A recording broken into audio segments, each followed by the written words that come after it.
Dès ses premiers instants, le pontificat du pape François a été marqué par la nouveauté.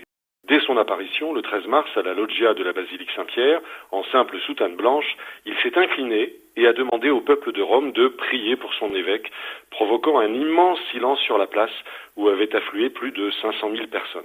Le lendemain, on l'a vu se rendre lui-même à la réception de la résidence ecclésiastique où il séjournait à Rome pour régler sa note.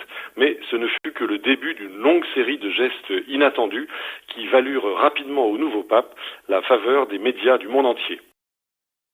Le premier dimanche suivant son élection, on l'a vu célébrer la messe à la petite église Sainte-Anne au Vatican et prendre un véritable bain de foule à la sortie de cette messe sous le regard absolument effaré des membres du service de sécurité.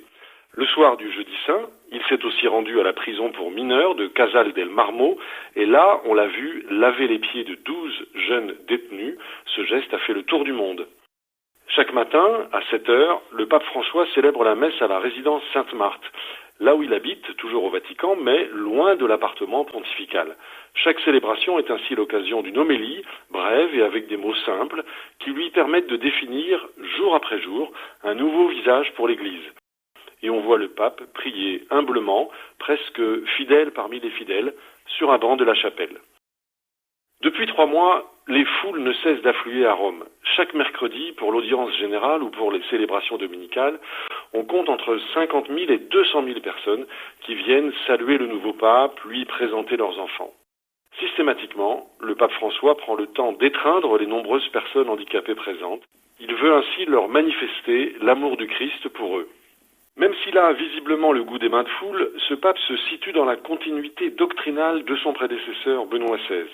Tour à tour sérieux, voire vigoureux, il entre en dialogue avec la foule, rappelant sans cesse la nécessité d'une Église pauvre, qui soit capable de sortir vers les périphéries, de répondre avec tendresse et miséricorde aux questions du monde, tempêtant contre le scandale de la pauvreté, s'alarmant des guerres qui déchirent le monde. Le pape François rappelle sans cesse, en même temps, le pardon de Dieu pour les hommes et la nécessité d'une Église vivante où le pouvoir serait partagé et où chacun aurait sa place.